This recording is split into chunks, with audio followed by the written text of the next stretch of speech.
Hello, good evening. তোমরা সবাই কেমন আছো? আশা করছি সবাই ভালো আছো। তো দেখো, শিবরাত্রিতে শিবের মাথায় জল ঢালতে যাব, তার জন্য আমি রেডি হয়ে গেছি। সাদা লাল পাড় শাড়ি পরেছি, এটা দুর্গা পুজোতে মা দিয়েছিল। তো সেটা পুজোর সময় পরিনি, শিবরাত্রিতে ভাঙলাম। আর দেখো, শিব পুজোর জন্য আমি কিন্তু আমার থালাটা সুন্দরভাবে গুছিয়ে নিয়েছি, পঞ্চামৃত করে নিয়েছি, মিষ্টি নিয়েছি, ফুল নিয়েছি, গাঁজা কলকে নিয়েছিলাম, ফল নিয়েছি, মালা নিয়েছি, যা যা লাগবে পুজোতে মোটামুটি আমি গুছিয়ে নিয়েছি। এবার চলে এসেছি শিব মন্দিরে। এই মন্দিরটা আমার বাড়ির থেকে একদমই কাছে। প্রত্যেক বছর আমি এই মন্দিরেই আসি। তো দেখলাম এই সন্ধেবেলা একটু ভিড়টা একটু কম আছে আর এবছর, যেহেতু সকাল থেকে পড়েছে তিথিটা, তাই। তো থালা রেখে আমি ঠাকুরকে এবার একটু পঞ্চামৃত মাখিয়ে, ঘি দুধ মধু মাখিয়ে তারপর স্নান করিয়ে দেব। তোমরা ভিডিওটা পুরো দেখতে থাকো, আর কারা কারা শিবরাত্রি করলে সেটাও আমাকে কমেন্ট করে জানিও।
পঞ্চামৃত দিয়ে স্নান করানোর পর একটু গঙ্গা জল নিয়ে গেছিলাম, সেই গঙ্গা জল দিয়ে ঠাকুরকে আরেকবার স্নান করিয়ে দিলাম।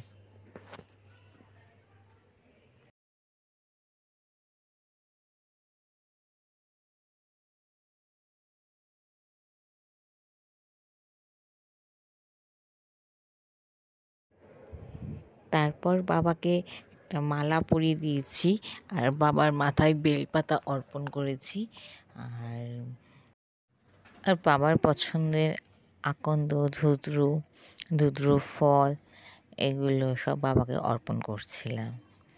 তারপর পৈতে নিয়ে গেছিলাম, সেই পৈতেটা ছিঁড়ে বাবার মাথায় অর্পণ করে দিলাম।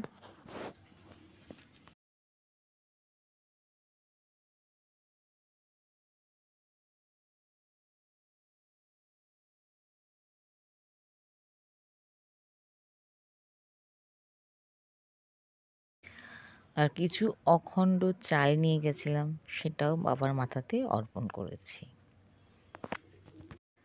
আমি কিন্তু অনেক ছোট থেকেই শিবরাত্রির পুজো করি, আমার ভীষণ ভালো লাগে বাবার পুজো করতে। আগে মায়ের সাথে যেতাম, আর এখন আমি একা যাই, যেহেতু হাজব্যান্ড দোকানে যায়। শাশুড়ি মার বয়স হয়েছে, উনি বাড়িতেই জল ঢালেন, তাই আমাকে একাই যেতে হয়। তবে আমাদের ফ্ল্যাটে আর সব বৌদিরা যায়, তাদের সাথেই যাই। কোনোবার আবার একাও হয়ে যায়, তারা যদি আগে আগে পরে করে আর কি। তো দেখো বাবাকে কি সুন্দর লাগছে। বাবার আজকে কিন্তু মন্দিরটা খুব সুন্দর সাজিয়েছে। আমি মন্দিরটা পুরো ছবি তুলিনি, মানে তুলতে পারিনি আর কি। যাকে দিয়েছিলাম ক্যামেরা, সে ঠাকুরের ছবিটাই তুলেছে আর কি। মন্দিরের বাইরেটা আর তোলা হয়নি, আর আমারও তোলা হয়নি, ভুলে গেছিলাম।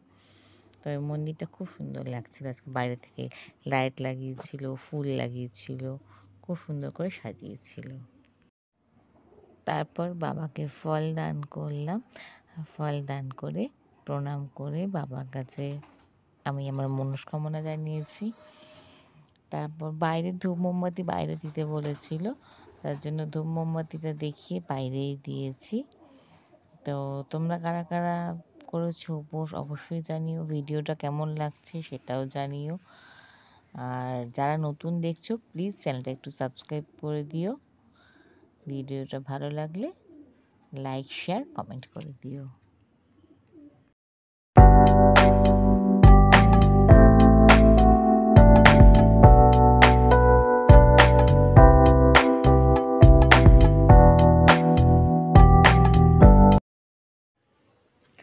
তারপর আমাদের ফ্ল্যাটের মন্দিরে আসলাম, একটু বাবার মাথায় জল ঢেলে ঠাকুরকে প্রণাম করে ওপরে চলে আসলাম বাড়িতে। বাড়িতে এসে একটু ছবি টবি তুললাম, আর সেই ঘরের ঠাকুরকেও জল ঢেলেছিলাম। এটা আমাদের বাড়ির ঠাকুর, কেমন লাগছে সেটাও জানিও। আর বাড়ির ঠাকুরের সাথে আমি সব ঠাকুরকে একটু দেখিয়ে দিলাম কম বেশি করে।